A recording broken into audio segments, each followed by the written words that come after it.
ಆಸರೆ ಟಿವಿಯನ್ನು ವೀಕ್ಷಿಸುತ್ತಿರುವಂತಹ ನಮ್ಮೆಲ್ಲ ಆತ್ಮೀಯ ವೀಕ್ಷಕರನ್ನ ಪ್ರಭು ಯೇಸು ಕ್ರಿಸ್ತನ ಅತಿ ಮಧುರವಾದ ನಾಮದಲ್ಲಿ ಇದು ನನ್ನ ಸಾಕ್ಷಿ ಕಾರ್ಯಕ್ರಮದಲ್ಲಿ ಮೆಲ್ಲರನ್ನು ಕಾಣುವಂತೆ ದೇವರು ಕೊಟ್ಟಂತ ಮಹಾಕೃಪೆಗಾಗಿ ನಾನು ದೇವರಿಗೆ ಸ್ತೋತ್ರವನ್ನು ಸಲ್ಲಿಸ್ತೇನೆ.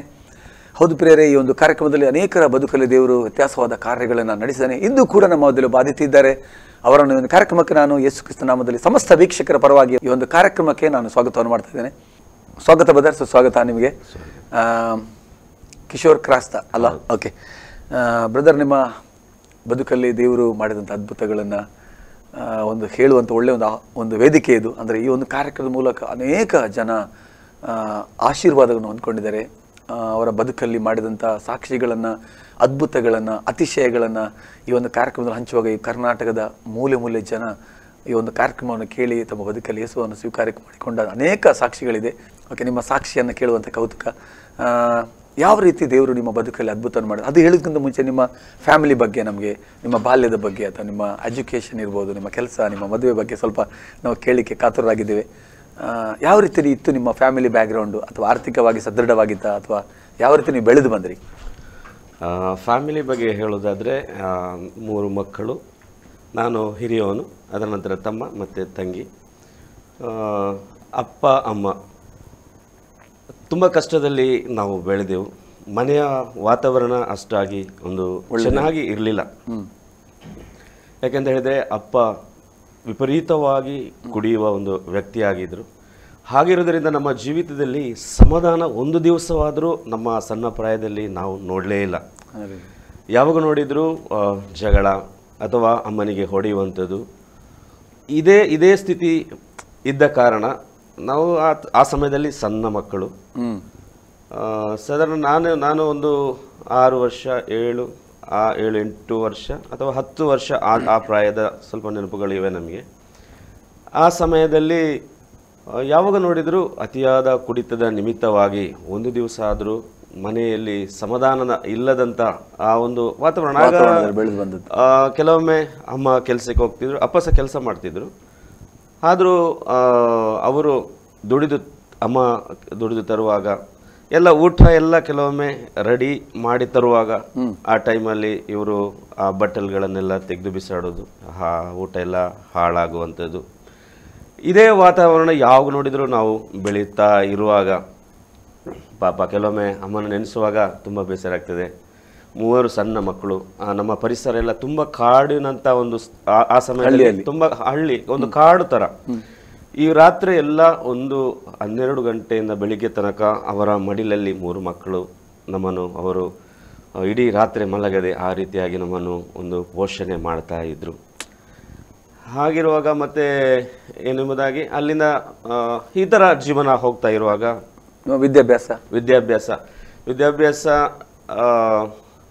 ಕಲಿಯೋದು.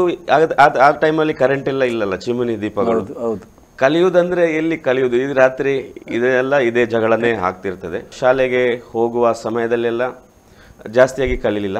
6ನೇ ಕ್ಲಾಸ್ ತನಕ ಕಲಿಯೋದು. ಮತ್ತು ನನಗೆ ಇಂಟ್ರೆಸ್ಟೇ ಇರಲಿಲ್ಲ, ಕಲಿಯೋದು ಬೇಡನೇ ಅಂತ ಹೇಳಿ. ಯಾಕೆಂದರೆ ಮನೆಯಲ್ಲಿ ಸಮಾಧಾನ ಇರಲಿಲ್ಲ. ಹಾಗಿರೋದ್ರಿಂದ ಕಲಿಯೋದಕ್ಕೆ ಬೇಡವೇ ಬೇಡ ಅಂತೇಳಿ ಶಾಲೆಯಿಂದ ಏನು ಮಾಡೋದು, ಓಡಿ ಬರೋದು ಅಥವಾ ಎಲ್ಲಿಯಾದರೂ ಮರದ ಮೇಲೆ ಕೂತ್ಕೊಳ್ಳೋದು. ಆಗ ಆ ಟೈಮಲ್ಲಿ ಕ್ಯಾಂಪ್ಕೋ ಚಾಕ್ಲೇಟ್ ಫ್ಯಾಕ್ಟ್ರಿ ಅಂತ ಒಂದುಂಟು ಪುತ್ತೂರಲ್ಲಿ. ಅದರ ಕ್ವಾರ್ಟರ್ಸ್ಗಳಿಗೆ ಏನು ಮಾಡ್ತಿದ್ರು, ಫೌಂಡೇಶನ್ ಎಲ್ಲ ಗುಂಡಿ, ಅದರಲ್ಲಿ ಹೋಗಿ ಅಡಗಿ ಕೂತ್ಕೊಳ್ಳೋದು ಶಾಲೆಗೆ ಹೋಗುವ ಟೈಮಲ್ಲಿ. ಮತ್ತು ಮೆಲ್ಲ ಕೆಲವೊಮ್ಮೆ ಎದ್ದು ನೋಡೋದು, ಯಾರಾದರೂ ಒಬ್ಬರು ನಮ್ಮ ನೋಡ್ತಾರೆ, ಹೋಗಿ ಮನೆಗೆ ಹೇಳ್ತಾರೆ, ಹಾಗೆಲ್ಲ ಮಾಡಿ. ಆಗ ನಮಗೆ ಪೆಟ್ಟು ಸಹ ಬಿದ್ದದುಂಟು. ಅನೇಕ ಸರಿ ಅಮ್ಮ ಕೈ ಹಿಡ್ಕೊಂಡು ಹೋಗಿ ಶಾಲೆಗೆ ಬಿಡೋದು. ಅಮ್ಮ ಮನೆಗೆ ಬರುವ ಮುಂಚೆ ನಾನು ಓಡಿ ಬರುತ್ತಿದ್ದೆ. ಯಾಕೆಂದರೆ ಶಾಲೆ ನನಗೆ ಏನೋ ಇಷ್ಟನೇ ಇರಲಿಲ್ಲ. ಆ ಥರ ನಾವು ಬೆಳೀತಾ ಬರುವಾಗ ಏನಾಗ್ತದೆ ಅಂತ ಹೇಳಿದರೆ ಇದೇ ರೀತಿಯಾಗಿ ನಾವು ಬೆಳೀತಾ ಬರ್ತೇವೆ. ಆ ಟೈಮಲ್ಲಿ ಏನು ಮಾಡ್ತಾರೆ, ಬೆಳೀತಾ ಬರುವಾಗ ಅಮ್ಮ ಒಂದು ದಿವಸ ವಿದೇಶಕ್ಕೆ ಹೋಗೋದಕ್ಕಾಗಿ ಏನಾದರೂ ನಮ್ಮ ಪರಿಸ್ಥಿತಿ ಬದಲಾಗಬೇಕಲ್ಲ, ನಮಗೆ ಆರ್ಥಿಕವಾಗಿ ಸ್ವಲ್ಪ ಸುಧಾರಣೆ ಬೇಕು. ಹಾಗಾಗಿ ಸಣ್ಣ ಸಣ್ಣ ಮಕ್ಕಳು ಇದ್ದಾರೆ. ಆ ಟೈಮಲ್ಲಿ ನನಗೆ ಒಂದು ಸಾಧಾರಣ 16-17 ವರ್ಷ ಪ್ರಾಯಕ್ಕೆ ನಾನು ಬರ್ತೇನೆ. 17 ವರ್ಷ ಪ್ರಾಯಕ್ಕೆ ಬರುವಾಗ, ಅದರ ಮುಂಚೆ ನಾನು ಒಂದು 13 ವರ್ಷದಲ್ಲಿ ನಾನು ಕೆಲಸಕ್ಕೆ ಹೋಗಲಿಕ್ಕೆ ಪ್ರಾರಂಭಿಸ್ತೇನೆ. ಇಲ್ಲಿಯೇ ಮಂಗಳೂರಿಗೆ ಒಂದು ಕಡೆಯಲ್ಲಿ ನಾನು ಕೆಲಸಕ್ಕೆ ಬರ್ತೇನೆ, ಒಂದು ಬೇಕರಿಯಲ್ಲಿ ಕೆಲಸ ಮಾಡ್ತಾ ಇರ್ತೇನೆ. ಕೆಲಸ ಮಾಡುವ ಸಮಯದಲ್ಲಿ ಆ ಮನೆಯವರು ಮಾತ್ರ ಅವರ ಮಕ್ಕಳಂತೆ ನನ್ನನ್ನು ನೋಡಲಿಕ್ಕೆ ಶುರು ಮಾಡಿದರು. ಒಳ್ಳೆಯಾಗಿ ರೀತಿಯಲ್ಲಿ ನನ್ನನ್ನು ಬೆಳೆಸ್ತಾ ಇದ್ದರು. ನನಗೆ ಎಲ್ಲ ಅವರೊಟ್ಟಿಗೆ ಡೈನಿಂಗ್ ಟೇಬಲಲ್ಲಿ ಕೂತ್ಕೊಳ್ಳಿಸಿ ಉತ್ತಮವಾಗಿ ನನ್ನನ್ನು ಅವರು ನೋಡಿಕೊಳ್ತಾ ಇದ್ರು. ಹೀಗೆ ಮುಂದೆ ಒಂದು 4 ವರ್ಷ ಅಲ್ಲಿ ಇದ್ದೆ. ಸಾಧಾರಣ ಒಂದು 17-18 ವರ್ಷ ಆಗುವ ಟೈಮಲ್ಲಿ ನಾನು ವಾಪಸ್ ಬಂದು ಮತ್ತೆ ನಾನು ಕುಶನ್ ಕೆಲಸ ಪ್ರಾರಂಭಿಸಿದೆ. ಆಗ ಬೇಕರಿಯಲ್ಲಿ ಇದೆ. ಅದರ ನಂತರ 3 ತಿಂಗಳು ಒಂದು ಕಡೆಗೆ ಹೋಗೋದು, 3 ತಿಂಗಳು ಇನ್ನೊಂದು, ಆ ಥರ ಎಲ್ಲ ಇಲ್ಲಿ ತಿರುಗಾಡಲಿಕ್ಕೆ ಸ್ಟಾರ್ಟ್ ಮಾಡಿದೆ. ಅಲ್ಲಿ ಇಲ್ಲಿ ಕೆಲಸ ಮಾಡೋದು. ಆ ಟೈಮಲ್ಲಿ ಒಬ್ಬೊಬ್ರದ್ದೇ ಪರಿಚಯ ಆಯಿತು. ಪರಿಚಯ ಆಗಿ ಒಂದು ದೊಡ್ಡ ಒಂದು ಫ್ರೆಂಡ್ ಸರ್ಕಲ್ ನಮಗೆ ಆಯಿತು. ಮತ್ತೆ ವಾಪಸ್ ಊರಿಗೆ ಬಂದೆ. ಊರಿಗೆ ಬರುವಾಗ ಸಾಧಾರಣ ಒಂದು 70 ಜನರ ಒಂದು ತಂಡ ನಮ್ಮದು. ಯಾವಾಗ ನೋಡಿದ್ರು ನಾವು ಒಟ್ಟಿಗೆ ಸಿಗ್ತೇವೆ. ಕೆಲಸ ಆಯಿತು. ಅದರ ನಂತರ ಏನು ಜಾಲಿ ಅಂದರೆ ಅದು ಗೊತ್ತಲ್ಲ ನಿಮಗೆ, ಕುಡಿಯೋದು, ಫಿಲಿಮ್ಸ್ ನೋಡೋದು, ಪೋಖ್ರಿತನ ಮಾಡೋದು. ಪೋಖ್ರಿ ಅದೇ ಒಂದು ಮಕ್ಕಳೊಟ್ಟಿಗೆ ಬೊಂಡ ಕದ್ದು ಕುಡಿಯೋದು, ಆ ಥರದ್ದು. ಆ ಥರ ಎಲ್ಲ ಅದರಲ್ಲೇ ಹೋಗ್ತಾ ಇದ್ದೆವು. ಆ ಸಮಯದಲ್ಲಿ ಕೆಲವು ಫ್ರೆಂಡ್ಸ್ಗಳನ್ನೆಲ್ಲ ನೋಡುವಾಗ, ಅವರ ಕುಟುಂಬ ಎಲ್ಲ ನೋಡುವಾಗ ನನಗೆ ತುಂಬ ಆಸಕ್ತಿ ಇತ್ತು. ದೇವರೇ, ನಾನು ಈ ಥರ ಯಾವಾಗ ಆಗೋದು? ಅವರೆಲ್ಲ ಎಷ್ಟು ಚೆನ್ನಾಗಿದ್ದಾರೆ. ಕೆಲವೊಂದು ಸಾರಿ ಒಬ್ಬರನ್ನು ಒಂದು ಮಕ್ಕಳು ಅಪ್ಪನನ್ನು ಅಪ್ಪ ಎಂಬುದಾಗಿ ಕರೆಯುವಾಗ ಆ ತಂದೆ ಅವರನ್ನು ಪ್ರೀತಿಸುವ ರೀತಿ ನೋಡುವಾಗ ನನಗೆ ತುಂಬ ಅಳು ಬರ್ತಾಯಿತ್ತು. ಯಾಕೆಂದರೆ ಅಂಥ ಪ್ರೀತಿ ನಮಗೆ ಸಿಗಲೇ ಇಲ್ಲ. ಅಪ್ಪ ಚೆನ್ನಾಗಿ ಒಳ್ಳೆಯ ವ್ಯಕ್ತಿ, ಆದರೆ ಆ ಕುಡಿಕತನ ಅವರನ್ನು ಆ ರೀತಿಯಾಗಿ ಒಂದು ಕೆಟ್ಟ ಪರಿಸ್ಥಿತಿಗೆ ಕೊಂಡೋಗ್ತಾ ಇತ್ತು. ಹಾಗೆ ನಾವು ಬೆಳೆಯುತ್ತಾ ಬರುವಾಗ ನಾವು ಎಲ್ಲ ಕಡೆಗೆ ಹೋಗ್ತೇವೆ. ಹೋಗಿ ಬಂದು ಮನೆಗೆ ಬರುವಾಗ ಸಮಾಧಾನವೇ ಇಲ್ಲ. ಆ ಟೈಮಲ್ಲಿ ಏನು ಮಾಡ್ತಾರೆ ಅಂದರೆ, ಅಮ್ಮ ವಿದೇಶಕ್ಕೆ ಹೋಗ್ತಾರೆ. ಆಗ ನಮ್ಮ ಮನೆಯ ಜಾಗವನ್ನೆಲ್ಲ ಬ್ಯಾಂಕಿಗೆ ಅಡವಿಟ್ಟು ಅಲ್ಲಿ ಹೋಗುವಾಗ ಅಲ್ಲಿ ಕೂಡ ಅವರಿಗೆ ಸಮಸ್ಯೆ ಆಗ್ತದೆ. ಸರಿಯಾಗಿ ಅವರಿಗೆ ಸಂಬಳ ಎಲ್ಲ ಸಿಗದ ಟೈಮಲ್ಲಿ ಇಲ್ಲಿ ಅದರ ಕಂತು ಕಟ್ಟಲಿಕ್ಕೆ ಹಣ ಬರೋದಿಲ್ಲ. ಆಗ ಬ್ಯಾಂಕಿಗೆ ಏಲಮ ಆಗುವಂಥ ಸಂದರ್ಭ ಅಲ್ಲಿ. ಅಪ್ಪನಿಗೆ ಬೇರೇನು ಚಿಂತೆ ಇಲ್ಲ, ಕುಡಿಯೋದು ಬಿಡೋದು. ಆಗ ತಂಗಿದ್ಲು, ಅವರನ್ನು ಮಂಗಳೂರಿಗೆ ಕೆಲಸಕ್ಕೆ, ಮತ್ತು ತಮ್ಮ ಬಾಂಬೆಗೆ ಕೆಲಸಕ್ಕೆ ಹೋಗ್ತಿದ್ದ.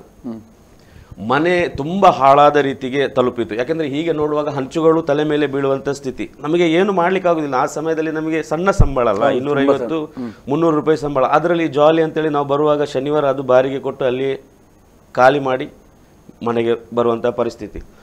ಆ ಟೈಮಲ್ಲಿ ಏನಾಯಿತು ಎಂಬುದಾಗಿ ಹೇಳಿದರೆ, ಜೀವನ ಮುನ್ನಡೆಸಲಿಕ್ಕೆ ತುಂಬ ಕಷ್ಟ ಅಂತ ಆಯಿತು. ಇಲ್ಲಿ ಬ್ಯಾಂಕ್ ಸೀಸ್ ಆಗಲಿಕ್ಕೆ ಆಗಿದೆ, ಏನು ಮಾಡೋದು ಅಂತ ಗೊತ್ತಾಗೋದಿಲ್ಲ. ಆಗ ಜೀವನ್ ಅಂತ ಹೇಳಿ ನನ್ನೊಬ್ಬ ಬಾಲ್ಯದಿಂದ ನಾವು ಸ್ನೇಹಿತರು, ಅವರ ಮನೆ ಹತ್ತಿರ. ಕೆಲವೊಮ್ಮೆ ಅಲ್ಲಿ ಹೋಗ್ತಾ ಇದ್ದೆವು. ಅಲ್ಲಿ ಜಾಸ್ತಿಯಾಗಿ ನಾನು ಇರ್ತಿದ್ದೆ, ಹೀಗೆ ಮಾತಾಡ್ತಿದ್ದೆ. ಆ ಟೈಮಲ್ಲಿ ನನಗೆ ಏನಾಯ್ತು ಎಂಬುದಾಗಿ ಹೇಳಿದರೆ, ಇದು 18 ವರ್ಷ ನನಗೆ ಆ ಪ್ರಾಯದಲ್ಲಿ. ಇದು ಜೀವನ ಯಾಕೆ? ಒಂದು ದಿವಸದ ಸಮಾಧಾನ ಇಲ್ಲ, ಜಗಳ ಇಂಥದೇ ನಡೆಯೋದು, ಸುಸೈಡ್ ಮಾಡುವ ಅಂತೇಳಿ ನಾನೊಂದು ನಿರ್ಧಾರ ತಗೊಂಡೆ. ಅಲ್ಲಿ ಮನೆ ಹತ್ರ ಒಂದು ರೈಲ್ವೆ ಟ್ರ್ಯಾಕ್ ಇದೆ. ಒಂದು ದಿವಸ ನಾನು ನೆನೆಸಿ ಬಂದೆ, ಇನ್ನೂ ನನಗೆ ಜೀವನ ಬೇಡ, ಒಂದು ಸಾಯು ಅಂತೇಳಿ. ಹೇಗೋ ಆ ಥರ ಆಗುವ ಸಮಯದಲ್ಲಿ ಆ ಜೀವನ್ ಬ್ರದರ್ನ ಅನ್ನ ರಕ್ಷಣೆಗೆ ಬಂದಿದ್ರು. ಅವರು ನಮಗೆ ಸುವಾರ್ತೆ ಎಲ್ಲ ಸಿಕ್ತಿದ್ರು. ಲೋಕದ ಜನರಿಗೆ ಅಥವಾ ನೋಡುವವರಿಗೆ ನಾವು ತುಂಬಾ ಸಂತೋಷದಲ್ಲಿ ಇದ್ದಾಗೆ ಹೊರಗೆ ಕಾಣ್ತೇವೆ. ಯಾಕೆಂದ್ರೆ ಪ್ರತಿಯೊಂದು ಸಂಗತಿಗಳಲ್ಲಿ ನಾವು ಮುಂದೆ ಇದ್ದೇವೆ, ಹಿಂದೆ ಅಂತೂ ಇಲ್ಲ. ಒಂದು ಮದುವೆ ಆದ್ರೆ ಆ ಮದುವೆಯ ಮನೆ ಹಿಂದಿನ ದಿವಸ ಹೋಗಿ ಏನೆಲ್ಲ ಬೇಕು ನೋಡಿ ಪ್ರಿಪರೇಷನ್, ಆಗೆಲ್ಲ ಚಪ್ರ ಎಲ್ಲ ಹಾಕ್ತಿದ್ರು, ಮತ್ತೆ ಏನು ಹಂದಿ ಕಡಿಯೋದು ಅಥವಾ ಮನೆಯಲ್ಲಿ ನಡೀತು, ಅದಕ್ಕೆಲ್ಲ ನಾವು ಮುಂದೆ. ಕ್ರಿಸ್ಮಸ್ ಕ್ಯಾರಲ್ ಎಲ್ಲ ಚರ್ಚಿಂದ ಹೋಗುವಾಗ ಮುಂದೆ ಡ್ಯಾನ್ಸ್, ಅದು ಪ್ರತಿಯೊಂದು ಸಂಗತಿಯಲ್ಲಿ ನಾವು ಮುಂದೆ ಇರ್ತಿದ್ದೆವು. ಆದರೆ ವೈಯಕ್ತಿಕವಾಗಿ ಮನೆಗೆ ಬರುವಾಗ ನಮ್ಮನ್ನು ಸಂತೈಸಲಿಕ್ಕೆ ಯಾರು ಇಲ್ಲ. ಒಬ್ಬಂಟಿಗನಾಗಿ ಒಳಗಡೆ ನಮಗೆ ಒಂದು ಏನು ಕಾಡಿದಾಗ ಆ ಥರ ಆಗ್ತದೆ. ಇಂತೆಲ್ಲ ಸ್ಥಿತಿಗಳಿಂದ ಯಾರು ನಮಗೆ ಹೊರಗೆ ತರುವವರು? ಹಾಗಿರುವಾಗ ಅವರು ಹೇಳಿದರು, ನಾವು ಅವರ ಅನ್ನ ಆರಾಧನೆಗೆ ಅಂತ ಒಂದು ಸಾಕು. ಅವರು ಮೊದಲು ನಮಗೆ ಸುವಾರ್ತೆನೆಲ್ಲ ಕೊಡ್ತಿದ್ರು, ಯೇಸು ಕ್ರಿಸ್ತನ ಬಗ್ಗೆ ಎಲ್ಲ ಹೇಳ್ತಿದ್ರು. ಹೇಳುವಾಗ ಏನು ಅವರ ಮುಂದಕ್ಕೆ ನಾವು ಏನು ಮಾಡಬೇಕು, ನಮ್ಮ ಒಂದು ದೊಡ್ಡತನ ತೋರಿಸ್ಬೇಕಲ್ಲ. ಹಾಗೆ ಅವರಿಗೆ ಕೆಟ್ಟದ್ದನ್ನು ಬೈತಾ ಇದ್ದೆವು, ಅಥವಾ ಅನೇಕ ನಕ್ರೆಗಳನ್ನು ನಾವು ಅವರ ಮುಂದೆ ಮಾಡ್ತಿದ್ರೆ ಅವರನ್ನು ಹೀಯಾಳಿಸ್ತಿದ್ದೆವು. ಈ ಸಮಯ ಬರುವಾಗ ಅವರು ಹೇಳಿದರು, ಒಂದು ದಿವಸ ಇಲ್ಲಿ ಅವರು ಹೋಗ್ತಿದ್ದಾರೆ, ಅವರು ಏನು ಮಾಡ್ತಾರೆ ನೋಡುವ. ಆಗ ನಾನು ಹೇಳಿದೆ, ನಾನು ಬರೋದಿಲ್ಲ, ನೀನು ಹೋಗು. ಹಾಗೆಲ್ಲ ಅವರೇನು ಮಾಡ್ತಾರೆ ಆ ಥರ ಮಾಡೋದು ಬೇಡ, ಅವರು ಏನು ಮಾಡ್ತಾರೆ ನಾವು ನೋಡುವ ಎಂಬುದಾಗಿ ಅವರು ಹೇಳಿದರು. ಆಗ ಆಯ್ತಂತೇಳಿ ಹೋದೆವು. ಹೋಗುವಾಗ ದೊಡ್ಡ ಜನಸಂಖ್ಯೆ ಇಲ್ಲ, ಸ್ವಲ್ಪ ಜನರೇ ಆತ್ಮಭರಿತವಾಗಿ ದೇವರನ್ನು ಆರಾಧಿಸ್ತಾ ಇದ್ದಾರೆ. ಆರಾಧಿಸುವ ಸಮಯದಲ್ಲಿ ಆ ಒಂದು ಆರಾಧನೆಯ ಆ ಹಾಲಿನೊಳಗೆ, ಅಂದರೆ ಸಣ್ಣ ರೂಮು, ದೊಡ್ಡ ಜನ ಇಲ್ಲ, ಒಂದು 10 ಜನರ ಒಳಗೆ ಅಷ್ಟು. ಅಲ್ಲಿ ಹೋಗುವಾಗಲೇ ಪವಿತ್ರಾತ್ಮನ ಒಂದು ಬಲವಾದ ಒಂದು ಸ್ಪರ್ಶವು ನನಗುಂಟಾಯಿತು. ಆ ಸಮಯದಲ್ಲೇ ನನ್ನ ಹೃದಯವು ತೆರೆಯಲ್ಪಟ್ಟಿದ್ದು. ಹೃದಯವು ತೆರೆಯಲ್ಪಡುವಾಗ ಏನು ನಮಗೆ ಗೊತ್ತಿಲ್ಲ. ಯಾರು ಸುವಾರ್ತೆ ಅಂದರೆ ಆ ದೊಡ್ಡ ವಿಷಯ, ಬೈಬಲ್ ವಿಷಯ ಏನು ಗೊತ್ತಿಲ್ಲ. ಯೇಸುವಿನ ಬಗ್ಗೆ ನಮ್ಮ ಸಾಂಪ್ರದಾಯಿಕವಾಗಿ ಕೇಳಿದ್ರೆ ಬೇರೆ ಏನು ನಮಗೆ ಗೊತ್ತಿಲ್ಲ, ಹಾಡು ಗೊತ್ತಿಲ್ಲ, ಏನು ಗೊತ್ತಿಲ್ಲ. ಅಲ್ಲಿ ಇರುವಾಗಲೇ ಪವಿತ್ರಾತ್ಮನು ಬಲವಾಗಿ ತನ್ನ ಆ ಮಹಿಮೆಯಿಂದ ನನ್ನನ್ನು ತುಂಬಿದ ನನ್ನ ಹೃದಯವನ್ನು ತೆರೆಯಲ್ಪಟ್ಟಿತು. ಮತ್ತೆ ಒಂದು ಏನು ಆ ಟೈಮಲ್ಲಿ ಏನು ಮಾಡೋದಂತ ಗೊತ್ತಿಲ್ಲ, ಆದರೆ ಕರ್ತನಿಗೆ ಸಮರ್ಪಿಸಿ ಕೊಟ್ಟೆನು. ಆ ಸಮಯದಲ್ಲಿ ಒಂದು ದೈವಿಕವಾದ ಸಮಾಧಾನ ನನ್ನ ಮೇಲೆ ಇಳಿದು ಬಂತು. ಅಲ್ಲಿ ಬರುವಾಗ ಮಹಾ ಸಂತೋಷವುಳ್ಳವನಾಗಿ, ಸಮಾಧಾನವುಳ್ಳವನಾಗಿ, ಒಂದು ಭಾರ ಅಥವಾ ನೋವು ಅದೆಲ್ಲ ಏನು ಬಿಟ್ಟು ಹೋದ ಸ್ಥಿತಿಯಲ್ಲಿ ನಾನು ಮನೆಗೆ ಹಿಂತಿರುಗಿ ಬಂದೆ. ಅದರ ನಂತರ ನಾನು ಬೈಬಲ್ ಓದಲಿಕ್ಕೆ ಸ್ಟಾರ್ಟ್ ಮಾಡಿದೆ. ಯೇಸು ಎಂಬ ಒಂದು ವಚನ ಸಿಕ್ಕಿದ್ರೆ ಸಾಕು, ನನಗೆ ಎಷ್ಟು ಸಂತೋಷ ಆಗ್ತದೆ ಅಂತ ಇರಲಿಲ್ಲ. ಆ ಟೈಮಲ್ಲಿ ಕರೆಂಟ್ ಇಲ್ಲ, ಚಿಮುನಿ ಇಟ್ಟು ರಾತ್ರಿ 2 ಗಂಟೆ 3 ಗಂಟೆ ತನಕ ಬೈಬಲ್ ಓದಲಿಕ್ಕೆ ಸ್ಟಾರ್ಟ್ ಮಾಡ್ತಿದ್ದೆ. ಆ ಸಮಯದಲ್ಲಿ ಯೇಸುವಿನ ಬಗ್ಗೆ ಎಲ್ಲಿಲ್ಲದ ಪ್ರೀತಿ ಅಥವಾ ವಾಕ್ಯ ಓದುವುದು, ಆತನನ್ನು ಹುಡುಕುವುದು, ಇನ್ನೂ ಆತನ ಪ್ರಾರ್ಥನೆ. ಆಗ ಸಮಯದಲ್ಲಿ ನಮಗೆ ಏನು ಹೋಗ್ಲಿಕ್ಕೆ ವೆಹಿಕಲ್ ಇಲ್ಲ, ಏನಿಲ್ಲ, ಎಷ್ಟು ದೂರ ನಾವು ನಡ್ಕೊಂಡು ಹೋಗ್ತಾ ಇದ್ದೆವು. ನಡ್ಕೊಂಡು ಹೋಗಿ ಪ್ರಾರ್ಥನೆಯಲ್ಲಿ ಆ ಸಮಯದಲ್ಲಿ ಮತ್ತೆ ನಾನು ಚರ್ಚಿಗೆ ಹೋಗ್ಲಿಕ್ಕೆ ಸ್ಟಾರ್ಟ್ ಮಾಡಿದೆ. ಆ ಸಭಾಪಾಲಕರು ನಮ್ಮನ್ನು ಪ್ರಾರ್ಥನೆಯಲ್ಲಿ ಬೆಳೆಸಿದರು. ಒಳ್ಳೆಯಾಗಿ ನಮ್ಮನ್ನು ಪ್ರಾರ್ಥನೆಗೆ, ಪ್ರತಿನಿತ್ಯ ಪ್ರಾರ್ಥನೆಯಲ್ಲಿ ಬೆಳೆಸಿದರು, ವಾಕ್ಯದಲ್ಲಿ ಬೆಳೆಸಿದರು. ಅಲ್ಲಿ ನಾವು ಹಾಗೆ ಹೋಗ್ತಾ ಇರುವ ಸಮಯದಲ್ಲಿ ಅದರ ನಂತರ ಏನಾಗ್ತದೆ ಎಂಬುದಾಗಿ ಹೇಳಿದರೆ, ಪ್ರಾರ್ಥನೆ ಹೀಗೇ ಮಾಡ್ತಾಯಿದ್ದೆವು. ಮಾಡ್ತಾ ಇರುವಾಗ ನನ್ನ ಜೀವನದಲ್ಲಿ ಸ್ವಲ್ಪ ಬದಲಾವಣೆಗಳು, ಆರ್ಥಿಕ ವಿಷಯಗಳಲ್ಲಿ ಬದಲಾವಣೆ ಆಗಲಿಕ್ಕೆ ಸ್ಟಾರ್ಟ್ ಆಯಿತು. ಈ ಮನೆ ಬೀಳುವಂಥ ಸ್ಥಿತಿಯಲ್ಲಿ ಇರುವ ಮನೆ, ಹಂಚುಗಳು ಅಂದರೆ ಅದರ ರೀಪು ಮರ ಎಲ್ಲ ಹೋಗಿ ಆ ಸ್ಥಿತಿಯಲ್ಲೆಲ್ಲ ಇರುವಾಗ ಏನಾಗಿದೆ ಎಂಬುದಾಗಿ ಹೇಳಿದರೆ, ನಾನು ಕೆಲಸಕ್ಕೆ ಹೋಗುವಂಥ ಸ್ಥಳದಲ್ಲಿ ಅಲ್ಲಿ ಏನಾಗಿತ್ತು ಅಂದರೆ, ನನಗಿಂತ ಸೀನಿಯರ್ಸ್ ಮೊದಲು ಇರುವವರು ಒಂದು 6 ಜನ ಇದ್ದಾರೆ. ಆಗ ಅವರು ಏನು ಮಾಡಿದ್ರು, ಅದರ ದನಿ ತೀರಿ ಹೋದ ನಂತರ ಸ್ವಲ್ಪ ಸಮಯದ ನಂತರ ಅವರ ಮಗ ದುಬೈಗೆ ಹೋಗಲಿಕ್ಕೆ ಟ್ರೈ ಮಾಡ್ತಿದ್ರು. ಅವರಿಗೆ ವೀಸಾ ಆಯಿತು. ಆ ಸಮಯದಲ್ಲಿ ಅವರು ಏನು ಮಾಡಿದ್ರು ಎಂಬುದಾಗಿ ಹೇಳಿದರೆ, ಅನೇಕ ಅಡ್ಡಿಗಳು ಅದಕ್ಕೆ ಬಂತು. ಆದರೂ ಆ ಅಂಗಡಿಯನ್ನು ನನಗೆ ಅವರು ನೋಡಲಿಕ್ಕೆ ಅಂತೇಳಿ ಕೊಟ್ಟರು. ಅವರಿಗೆ ಇಷ್ಟು ಕೊಡಲಿಕ್ಕೆ ನೀವು ನೋಡ್ಕೋ ಎಂಬುದಾಗಿ. ಆಗ ಪ್ರಾರ್ಥನೆಯಲ್ಲಿಯೂ ಕೂಡ ನಾನು ಬೆಳೀತಾ ಇದ್ದೆ. ಅದೇ ರೀತಿಯಲ್ಲಿ ಆರ್ಥಿಕ ಸ್ಥಿತಿಯಲ್ಲಿ ಕೂಡ ದೊಡ್ಡ ಬದಲಾವಣೆ ನನ್ನ ಜೀವಿತದಲ್ಲಿ ಸ್ಟಾರ್ಟ್ ಆಯಿತು. ಉತ್ತಮವಾದ ದರ್ಬೆ ಎಂಬ ಒಂದು ಜಾಗದಲ್ಲಿ ಉತ್ತಮವಾದ ಒಂದು ಕೆಲಸ ಇದ್ದಂಥ, ನಾನು ಕುಷನ್ ಕೆಲಸ, ಆಗ ವೆಹಿಕಲ್ ಇದೆಲ್ಲ ಕುಷನ್ಸ್ ಕೆಲಸ ಮಾಡ್ತಿದ್ದೆ. ಅಲ್ಲಿ ನನ್ನ ಆರ್ಥಿಕ ಸ್ಥಿತಿಯೇ ಬದಲಾವಣೆ, ಗ್ರೋತ್ ಆಗಲಿಕ್ಕೆ ಸ್ಟಾರ್ಟ್ ಆಯಿತು. ಆಗ ನಾನು ಆ ಮಾಡಿದ ಸಾಲವನ್ನು ತೀರಿಸಲಿಕ್ಕೆ ಸ್ಟಾರ್ಟ್ ಮಾಡಿದೆ. ಮನೆ ಎಲ್ಲ ಅದರ ಕೆಲಸ ಎಲ್ಲ ಮಾಡಿ ರಿಪೇರಿ ಮಾಡಿ ಚಂದ ಮಾಡಿದೆ. ಮೊದಲು ನಮ್ಮ ಏರಿಯಾದಲ್ಲಿ ನಮ್ಮಷ್ಟು ಒಂದು ಕನಿಷ್ಠ ಮನೆ ಯಾವುದೂ ಇರಲಿಲ್ಲ. ಅಂದರೆ ಅಂಥ ರೀತಿ ಒಬ್ಬ ಫ್ರೆಂಡ್ಸನ್ನು ನನ್ನ ಮನೆಗೆ ಕರ್ತರಲಿಕ್ಕೆ ನನಗೆ ನಾಚಿಕೆ ಆಗೋದು. ಅವರು ಅಲ್ಲಿ ತನಕ ಬರುವಾಗ ಏನಾಗ್ತಿದೆ, ಹಬ್ಬಗಳಲ್ಲಿ ನಾವು ಮನೆಗೆ ಹೋಗ್ತೇವೆ ತುಂಬ ಫ್ರೆಂಡ್ಸ್ ಆಗಿ. ಅಲ್ಲಿ ತನಕ ಹೋಗ್ತಿದ್ದೆ, ಅಲ್ಲಿಂದ ನಾನು ಓಡ್ತಿದ್ದೆ. ಯಾಕೆಂದರೆ ನನ್ನ ಮನೆ ಕರ್ಕೊಂಡು ಬರಬೇಕಲ್ಲ, ನೋಡಿದರೆ ಅವ್ರು ಈ ರೀತಿಯಾಗಿ ಹೇಳ್ತಾರಲ್ಲ ಎಂಬುದಾಗಿ. ಆ ಸಮಯದಲ್ಲಿ ಆ ಮನೆಯ ಒಂದು ಎಲ್ಲ ಚೇಂಜಸ್ ತುಂಬ ಖರ್ಚು ಮಾಡಿ, ಆ ಸಮಯದಲ್ಲಿ ನಾನು ಒಂದು 25 ವರ್ಷದ ಮುಂಚಿನ ವಿಷಯ ಇದು. ಅಲ್ಲಿ ಅದನ್ನು ಏನು ರಿಪೇರಿ ಮಾಡಿ ಚಂದ ಮಾಡಿ ಒಳ್ಳೆಯ ಮನೆ ಮಾಡಿದೆ. ಅದರ ನಂತರ ತಮ್ಮ ಮನೆಗೆ ಬಂದ, ತಂಗಿಯನ್ನು ಮನೆಗೆ ಕರೆಸಿದೆ, ಮತ್ತು ಅಮ್ಮ ಸಹ ಬಂದರು. ಆರ್ಥಿಕ ಸ್ಥಿತಿ ಎಲ್ಲ ಬದಲಾವಣೆ ಮಟ್ಟಕ್ಕೆ ಬಂತು. ಆದರೆ ಅಪ್ಪನ ಕುಡಿತ ಅದೇ ರೀತಿ ಇತ್ತು, ಹಿಂಸಿಸುವುದು. ನಾವು ಕೆಲವೊಮ್ಮೆ ನಾನು ಫಾಸ್ಟಿಂಗ್ ಪ್ರೇಯರ್ ಎಲ್ಲ ಇರ್ತಿತ್ತು. ಆ ಸಮಯದಲ್ಲಿ ಹೋಗಿ ನಾವು ಫಾಸ್ಟಿಂಗ್ ಪ್ರೇಯರ್ ಎಲ್ಲ ಮಾಡುವಾಗ ಮೊದಲೆಲ್ಲ ಮನೆಯು ಅಥವಾ ಸುತ್ತಮುತ್ತಲು ಬೀಳುತ್ತಿರುವ ವ್ಯಕ್ತಿ ಅದರ ನಂತರ ಪೇಟೆಯ ಬದಿಯಲ್ಲೇ ಬಂದು ಬೀಳಲಿಕ್ಕೆ ಸ್ಟಾರ್ಟ್ ಮಾಡಿದ.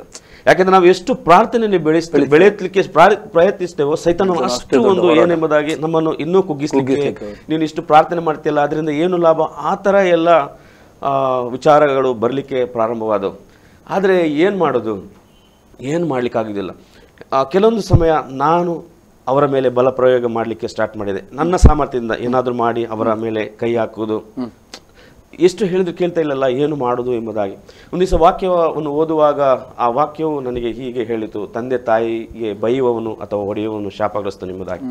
ಆ ವಾಕ್ಯವನ್ನು ಕರ್ತನ ಮುಂದೆ ಇಟ್ಟು ನಾನು ಕರ್ತನಲ್ಲಿ ಹೋಗಿಕೊಂಡೆ. ದೇವರೇ, ನನ್ನ ಸ್ವಪ್ರಯತ್ನದಿಂದ ನಾನು ಎಷ್ಟು ಮಾಡಲಿಕ್ಕೆ ಪ್ರಯತ್ನ ಮಾಡಿದೋ ನನಗೆ ಆಗಲಿಲ್ಲ ಕರ್ತನೆ, ನನ್ನನ್ನು ಕ್ಷಮಿಸು, ಅವರನ್ನು ನಿನ್ನ ಕರಗಳಿಗೆ ಒಪ್ಪಿಸಿ ಕೊಡ್ತೇನೆ ಎಂಬುದಾಗಿ. ಅಂದರೆ ಅದರ ನಂತರ ನನಗೆ ತಿಳುವಳಿಕೆ ಆಯಿತು, ಅವರು ಸ್ವಬುದ್ಧಿಯಲ್ಲಿ ಇದನ್ನೆಲ್ಲ ಮಾಡ್ತಿರಲಿಲ್ಲ. ಒಂದು ದೆವ್ವದ ಕಾಟದಿಂದ, ಅಂದರೆ ಅಷ್ಟು ಒಂದು ದೆವ್ವದ ಕಾಟ, ದುರಾತ್ಮನ ಶಕ್ತಿಯು ಆತನ ಮೇಲಿತ್ತು. ಒಂದು ನುಗ್ಗೆ ಮರ ಅಂತ ಹೇಳಿ ನಾವು ಹೇಳ್ತೇವೆ. ನುಗ್ಗೆ ಮರ ಅಂದ್ರೆ ದೊಡ್ಡದಾದ ಮರ, ಅದರ ಸ್ಕಿನ್ ಎಲ್ಲ ಎಷ್ಟು ದಪ್ಪ ಇರ್ತದೆ, ಅದನ್ನು ಕಚ್ಚಿ ಆ ಜನ ಅವರು ತೆಗಿತಾ ಇದ್ರು. ಅದು ನಾವು ಕಣ್ಣಾರೆ ಕೊಂಡು ನೋಡಿದ್ವಿ. ಅಂದ್ರೆ ಅಷ್ಟು ಬಲವಾದ ಒಂದು ವ್ಯಕ್ತಿ. ಅದರ ನಂತರ ನಾನು ಸತತವಾಗಿ ಅವರಕ್ಕೆ ಪ್ರಾರ್ಥಿಸಿದೆ, ದೇವರ ವಾಕ್ಯ ಇಟ್ಕೊಂಡು ಮಾಡಿದೆ. ದೇವರೇ ನನ್ನ ಪ್ರಯತ್ನ ಎಲ್ಲ ಮಾಡಿ ಆಯಿತು, ಹಿಂಗೆ ನನಗೇನಾಗೋದಿಲ್ಲ, ದೇವರೇ ನೀನೇ ಮಾಡು ಎಂಬುದಾಗಿ ಪ್ರಾರ್ಥಿಸುತ್ತಾ ಮುಂದಿನ ದಿವಸಗಳಲ್ಲಿ ಅವೆಲ್ಲವೂ ಬಿಟ್ಟು ಹೋಯಿತು, ಶಾಂತವಾಯಿತು. ಒಂದು ಒಳ್ಳೆಯ ಮನುಷ್ಯನಾಗಿ ಆತನು ಜೀವಿಸಿದ. ಆಗ ನನಗೆ ಗೊತ್ತಾಯಿತು, ಅವರು ಸ್ವಬುದ್ಧಿಯಲ್ಲಿ ಅದನ್ನು ಮಾಡಿದ್ದಲ್ಲ, ಇದೆಲ್ಲ ಈ ರೀತಿಯಾಗಿ ಅವರು ಸೈತಾನನು ಈ ರೀತಿ ಎಲ್ಲ ಮಾಡಿದರು ಎಂಬುದಾಗಿ. ಅದರ ನಂತರ ಅನೇಕ ಸಂಗತಿಗಳು ಜೀವನದಲ್ಲಿ ಬದಲಾಗುತ್ತಾ ಹೋಯಿತು ಬ್ರದರ್. ದೇವರಿಗೆ ಸ್ತೋತ್ರ ಬ್ರದರ್. ಅದ್ಭುತ, ಖಂಡಿತ. ದೇವರು ಯಾವಾಗ ನೋಡಿ ನಮ್ಮ ಬದುಕಲ್ಲಿ ಕ್ರಿಸ್ತನ ನಾವು ಆತುಕೊಳ್ಳುವಾಗ ದೇವರು ಯಾವ ರೀತಿ ಕಾರ್ಯಗಳನ್ನು ಮಾಡ್ತಾರೆ, ಖಂಡಿತ ನಮ್ಮ ಬಲ ನಮ್ಮ ಸ್ವಂತ ನಿಜವಾಗಿ ತುಂಬ ಒಂದು ಅದ್ಭುತ ಸಾಕ್ಷಿ ಬ್ರದರ್. ಮುಂದೆ ನಿಮ್ಮ ನೀವು ಆರ್ಥಿಕವಾಗಿ ಬೆಳೆದ್ರಿ, ನಿಮ್ಮ ತಮ್ಮ ಮತ್ತು ಅವರಿಗೆಲ್ಲ ನಿಮ್ಮ ಮದುವೆ ಯಾವ ರೀತಿ ಹೇಗೆ ಆಯಿತು ಅಥವಾ? ಹೌದು, ಅದರ ನಂತರ ನಾನು 24 ವರ್ಷದಲ್ಲಿ ಮದುವೆಯಾದೆ. ಅದರ ನಂತರ ತಮ್ಮನ ಮದುವೆ ಆಯಿತು, ತಂಗಿಯ ಮದುವೆ ಆಯಿತು.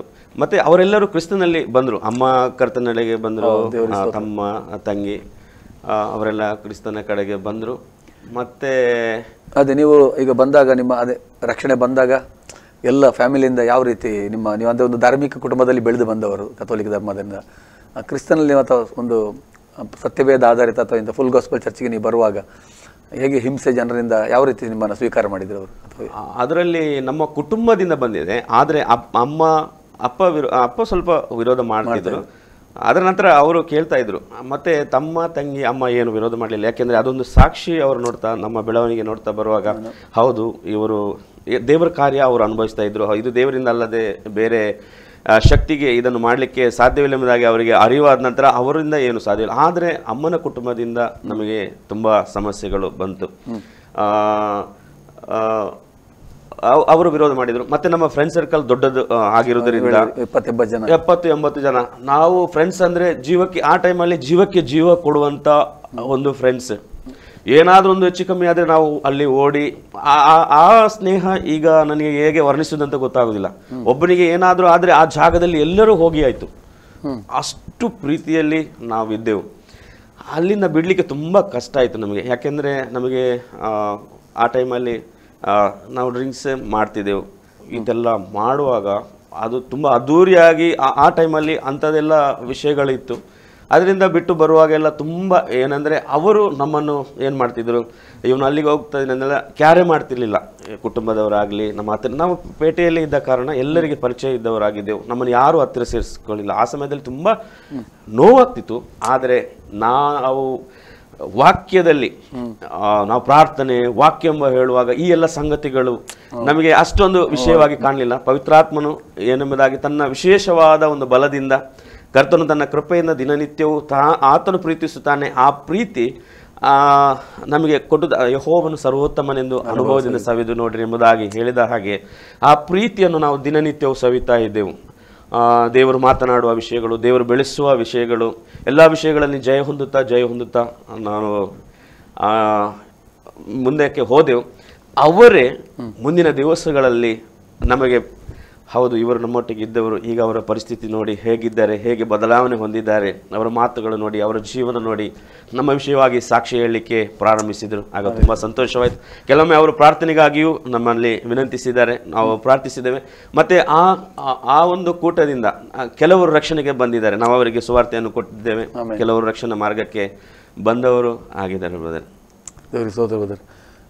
ಈಗ ವಾಸ್ತವ ನೀವು ಸೇವೆ ಮಾಡ್ತಾ ಇದ್ದೀರಾ ಅಥವಾ ಸೇವೆ ಜೊತೆಯಲ್ಲಿ ಕೆಲಸ ಮಾಡಿಕೊಂಡು? ನಾನು ಕೆಲಸ ಮಾಡ್ತಾ ಇದ್ದೇನೆ. ಅದರ ಮಧ್ಯದಲ್ಲಿ ಆರಾಧನೆ, ಸಂಡೇ ಚರ್ಚಲ್ಲಿ ಮೂವರು ಆರಾಧನೆ ನಡೆಸುವವರಿದ್ದಾರೆ. ಅದರಲ್ಲಿ ಒಂದು ವಾರಕ್ಕೆ ಒಬ್ಬರು, ಇನ್ನೊಂದು ವಾರಕ್ಕೆ ಒಬ್ಬರು, ಹಾಗೆ 3 ಟರ್ನ್ಸ್ ಇರ್ತದೆ. ಆಗ ಒಂದು ವಾರದಲ್ಲಿ ನಾನು ಆರಾಧನೆ ನಡೆಸಲಿಕ್ಕೆ ಸಭಾಪಾಲಕರು ನಮ್ಮನಿಗೆ ಹೇಳಿದ್ದಾರೆ. ಆ ಕಾರ್ಯಗಳನ್ನು ನಾವು ಮಾಡ್ತಾ ಇದ್ದೇವೆ. ಮತ್ತು ಎಲ್ಲ ವಿಷಯಗಳಿಗೆ, ಈಗ ಸಭೆ ಅಂತ ಹೇಳುವಾಗ ಆತ್ಮಿಕ ವಿಷಯಕ್ಕೆ ಸಂಬಂಧಪಟ್ಟ ಹಾಗೆ ಎಲ್ಲ ವಿಷಯಗಳು, ಅದು ನಾವು ಹತ್ತಿರದಿಂದ ಆ ಆತ್ಮಿಕ ವಿಷಯಗಳನ್ನು ನೋಡಿದ್ದೇವೆ. ಸಭೆ ಅಂದರೆ ದೊಡ್ಡ ಜನ ಇರಲಿಲ್ಲ, ಸ್ವಲ್ಪವೇ ಜನ ಇರುವಾಗ ಆ ಒಂದು ಸಭೆಯ ಬೆಳವಣಿಗೆಯಲ್ಲಿ ನಮ್ಮಿಂದ ಏನು ಆಗುತ್ತದೆ ಅದನ್ನೆಲ್ಲ ಸಹಕರಿಸುವಂತೆ ದೇವರು ತನ್ನ ಕೃಪೆಯನ್ನು ಕೊಟ್ಟು ದೇವರು ನಮ್ಮನ್ನು ನಡೆಸಿದ್ದಾನೆ. ದೇವರಿಗೆ ಸ್ತೋತ್ರ. ಹಾಗೆ ಹಾಗೆ ನಡೆಸುತ್ತಾ ಬಂದಿದ್ದಾನೆ. ಅದ್ಭುತ ಸಾಕ್ಷಿ ಬ್ರದರ್. ಖಂಡಿತ ನಿಮ್ಮ ಸಾಕ್ಷಿ ಕೇಳುವುದು ತುಂಬ ನಮಗೆ ಎನ್ಕರೇಜ್ ಆಗ್ತದೆ. ಯಾಕಂದರೆ ದೇವರು ಯಾವ ರೀತಿ ನಿಮ್ಮ ಲೈಫಲ್ಲಿ ಒಂದು ಪರಿಸ್ಥಿತಿಗಳನ್ನು ಬದಲಾಯಿಸಿ ದೇವರು ಅದ್ಭುತವನ್ನು ಮಾಡಿದೆ ಎಂಬುದಾಗಿ. ನೀವು ಹೇಳಿದ್ರೆ 24 ವರ್ಷದಲ್ಲಿ ನಿಮ್ಮ ಮದುವೆ ಆಯ್ತಂತ ಬೇಗ. ಹೇಗೆ, ಯಾವಾಗ, ಅಂದರೆ ಅದರ ಬಗ್ಗೆ ಸ್ವಲ್ಪ ನಮಗೆ ವಿವರವಾಗಿ ಹೇಳ್ಬೋದು. ನನಗೆ 24 ವರ್ಷದಲ್ಲಿ ಮದುವೆ ಆಯಿತು. ಆ ಸಮಯದಲ್ಲಿ ನನಗೆ ಏನಾಗ್ತದೆ ಅಂದರೆ ಕರ್ತನಲ್ಲಿ ಉತ್ತಮವಾಗಿ ಬೆಳೆಯುತ್ತಾ ಇದ್ದೆ, ಆರ್ಥಿಕವಾಗಿಯೂ ಬೆಳೀತಾ ಇದ್ದೆ. ಆದರೆ ಏನು ಇನ್ನೂ ಹೆಚ್ಚಾದ ಸಂಪಾದನೆ ಬೇಕೆಂಬಂತ ಆಸೆ ಇರ್ತದಲ್ಲ ಎಲ್ಲರಿಗೆ, ಏನಾದರೂ ಸಾಧಿಸಬೇಕೆಂಬ ಆಸೆ ಬಂತು. ಹಾಗಾದರೆ ಗಲ್ಫಿಗೆ ಹೋಗುವ ಎಂಬುದಾಗಿ ಒಂದು ಆಲೋಚನೆ ಬಂತು. ಆಗ ನನಗೆ ಒಬ್ಬರು ವೀಸಾ ಕಳಿಸಿದರು. ಮದುವೆಯಾಗಿ 1 ತಿಂಗಳಲ್ಲೇ ನಾನು ದುಬೈಗೆ ಹೋದೆ. ದುಬೈಗೆ ಹೋದ ಸಮಯದಲ್ಲಿ ಅಂದರೆ ಮನುಷ್ಯನ ಕೆಲವೊಮ್ಮೆ ಏನೂ ಇರ್ತದೆ, ಆಸೆಗಳು ಬರುವಾಗ, ಎಲ್ಲವೂ ಒದಗಲ್ಪಡುವಾಗ ಆತನು ತುಂಬ ವಿಷಯಗಳನ್ನು ಮರೆಯುತ್ತಾನೆ. ಇದು ಆ ಗಲ್ಫಿಗೆ ಹೋಗುವಂಥ ಸಂಗತಿ ದೇವರು ನನಗೆ ಅನೇಕ ವಿಷಯಗಳನ್ನು ಕಳಿಸಿಕೊಟ್ಟನು. ಏನೆಂಬುದಾಗಿ ಹೇಳುವಾಗ, ಒಂದು ಸಮಯದಲ್ಲಿ ಮನೆಯಲ್ಲಿ ಕಷ್ಟಗಳು, ಸಮಸ್ಯೆಗಳು, ಅನೇಕ ಸಂಗತಿಗಳು, ಹೋರಾಟಗಳು, ದೇವರು ಅದರಿಂದ ನಮಗೆ ಬಿಡುಗಡೆಯನ್ನು ಕೊಡ್ತಾನೆ. ಬಿಡುಗಡೆಯನ್ನು ಕೊಟ್ಟು ಬರುವಾಗ ನಾವು ಆರ್ಥಿಕವಾಗಿ ಬೆಳೀತಾ ಇರುವಾಗ ಆತ್ಮಿಕ ಜೀವಿತ ಸಹ ಸ್ವಲ್ಪ ಕೆಳಗಡೆ ಹೋಗುವಂಥ ವಿಷಯಗಳು ಇರ್ತವೆ. ಆಗ ಪ್ರಾರ್ಥನೆ ಕಡಿಮೆ ಆಗ್ತದೆ, ಮತ್ತು ವಾಕ್ಯ ಧ್ಯಾನ ಅದೆಲ್ಲ ಕಡಿಮೆ ಆಗ್ತದೆ. ಯಾಕೆಂದರೆ ನಾವು ಜಾಸ್ತಿಯಾಗಿ ಬಿಸ್ನೆಸ್ ಅಂತ ಹಣದ ಹಿಂದೆಗೆ ಹೋಗುವಂಥ ಪರಿಸ್ಥಿತಿಗಳು ಬರ್ತವೆ. ಆ ಸಮಯದಲ್ಲಿ ಇನ್ನೂ ಹೆಚ್ಚಾದ ಸಂಪಾದನೆ ಬೇಕು ಎಂಬುದಾಗಿ ನಾನು ಯಾವ ಪ್ರಾರ್ಥನೆಗೆ ಹೋದರೆ ಒಂದೇ ಪ್ರಾರ್ಥಿಸು, ದೇವರೇ ನನಗೆ ವೀಸಾ ಕಳಿಸಿ, ನನಗೆ ಹೊರಗೆ ಹೋಗಬೇಕು ಎಂಬುದಾಗಿ. ಮದುವೆ ಆಯಿತು. ಅದ 1 ತಿಂಗಳಲ್ಲಿ ವೀಸಾ ಬಂತು. ದುಬೈಗೆ ಹೋದೆ. ದುಬೈಗೆ ಹೋಗುವಾಗ ಮೊದಲು ಏನೆಂಬುದಾಗಿ ಹೇಳುವಾಗ, ನಾನು ಹೇಳಿದ್ರೆ ಕೆಲಸ ಇಲ್ಲಿ ಊರಲ್ಲಿರುವಾಗ ಕೆಲಸ ಎಲ್ಲ ಒಳ್ಳೆ ಬಂತು. ಆಗ ಒಳ್ಳೆ ಬಟ್ಟೆ, ಮಧ್ಯಾಹ್ನ ಊಟದ ಸಿಸ್ಟಮ್ ಎಲ್ಲ ಚೇಂಜ್ ಆಗಲಿಕ್ಕೆ ಸ್ಟಾರ್ಟ್ ಆಯಿತು. ಇಂಥದೇ ಊಟ, ಬೆಳಿಗ್ಗೆ ಹೀಗೇನೇ ಆಗಬೇಕು, ಆ ಥರನೇ ಆಗಬೇಕು ಎಂಬಂಥ ಎಲ್ಲ ಕೆಲವು ಇದೆಲ್ಲ ಸ್ಟಾರ್ಟ್ ಆಯಿತು. ಅದೊಂದು ಸಾಧಾರಣ 2-3 ವರ್ಷ ಹಾಗೆ ನಡೀತಾ ಇತ್ತು. ಅಲ್ಲಿಂದ ಒಮ್ಮೆಲೆ ಗಲ್ಫಿಗೆ ಹೋಗುವಾಗ ತುಂಬ ಕಷ್ಟ ಆಯಿತು ಬ್ರದರ್. ಅಲ್ಲಿ ಒಂದು ಕಷ್ಟಕರವಾದ ಕೆಲಸ ಚೆನ್ನಾಗಿತ್ತು, ಆದರೆ ಕೆಲಸ ಮಾಡಬೇಕು. ಇಲ್ಲಿ ಈಗ ಸ್ವಂತ ಮಾಡೋದರಿಂದ ಅಷ್ಟು ಅಲ್ಲಿಗೆ ಮನಸ್ಸು ಒಪ್ಪಲಿಕ್ಕೆ ಸ್ಟಾರ್ಟ್ ಆಗಲಿಲ್ಲ. ಕೆಲಸ ಮಾಡುವಾಗ ಮತ್ತು ಮನೆಯದು ಕೂಡ ಸಮಸ್ಯೆ. ಇಲ್ಲಿ ಸ್ವಂತ ಕೆಲಸ ಅಲ್ಲಿ ತುಂಬ ಆಗಲಿಲ್ಲ. 1 ವರ್ಷಕ್ಕೆ ಒಮ್ಮೆ ಬಂದೆ, ಹೋದೆ. ವಾಪಸ್ ಬರುವಾಗ ಇಲ್ಲಿ ಕಾಂಟ್ಯಾಕ್ಟ್ ಎಲ್ಲ ತಪ್ಪಿದೆ. ಯಾಕೆಂದರೆ ಒಮ್ಮೆ ಅಂಗಡಿ ಬಿಟ್ಟು ಅಲ್ಲಿ ಹೋದರೆ ಕಾಂಟ್ಯಾಕ್ಟ್ ಎಲ್ಲ ತಪ್ತದೆ. ಅಲ್ಲಿ ನಿಲ್ಲಿಕ್ಕೂ ಅಲ್ಲ, ಇಲ್ಲಿ ನಿಲ್ಲಿಕ್ಕೂ ಅಲ್ಲ. ಆರಾಧನೆಗೆ ಹೋಗಲಿಕ್ಕೆ ಟೈಮ್ ಇಲ್ಲ, ಕೆಲಸ ಪ್ರಾರ್ಥನೆಗಳಿಲ್ಲ. ಆಗ ನನಗೆ ಏನು ಇನ್ನೂ ಹೃದಯದಲ್ಲಿ ದೇವರನ್ನು ಇನ್ನೂ ಹೆಚ್ಚಾಗಿ ಪ್ರೀತಿಸಬೇಕು, ತುಂಬ ದಾಹ ಹೆಚ್ಚಾಯಿತು. ವಾಕ್ಯ ಅದೆಲ್ಲ ಸಿಕ್ಕೋ ಟೈಮಲ್ಲೆಲ್ಲ ನಾನು ಏನು ಮಾಡ್ತಿದ್ದೆ, ವಾಕ್ಯ ಹೋಗ್ತಿದ್ದೆ. ಒಂದು ದಿವಸ ತುಂಬ ನೋವು ನನಗೆ ಉಂಟಾಯಿತು. ನೋವುಂಟಾಗಿ ರೂಮಲ್ಲಿ ಒಬ್ಬನೇ ಇದೆ, ದೇವರಲ್ಲಿ ಕೂಗ್ತಾ ಇದೆ, ದೇವರೇ ಹೌದು ಕರ್ತನೆ, ಈ ಥರ ಎಲ್ಲ ಮಾಡಿದೆ, ನನಗೆ ಕ್ಷಮಿಸು. ಅಂದರೆ ನನಗೆ ಇನ್ನೂ ಗಲ್ಫಿಗೆ ಹೋಗ್ಬೇಕು ಆಸೆ ಸ್ಟಾರ್ಟ್ ಆಯಿತು. ನಾನು ಪ್ರಾರ್ಥಿಸಿದೆ, ಆದರೆ ಇದು ತಪ್ಪಾಗಿದೆ, ಈಗ ಗೊತ್ತಾಗ್ತದೆ, ನನ್ನನ್ನು ಕ್ಷಮಿಸು ಕರ್ತನೆ. ಆ ಸಮಯದಲ್ಲಿ ನಾನು ಅಲ್ಲಿ ಏಷ್ಯಾ ನೆಟ್ ನ್ಯೂಸ್ ಚಾನಲಲ್ಲಿ ದಿನಕರನ್ ಅವರ ಒಂದು ಪ್ರೋಗ್ರಾಮ್ ಬರ್ತಾಯಿತ್ತು. ಆಗ ಪಾಲ್ ದಿನಕರನ್ ರೂಮಲ್ಲಿ ಯಾರು ಇಲ್ಲ, ನಾನು ಒಬ್ಬನೇ ಆ ಪ್ರೋಗ್ರಾಮ್ ನೋಡ್ತಾ ಇದ್ದೆ.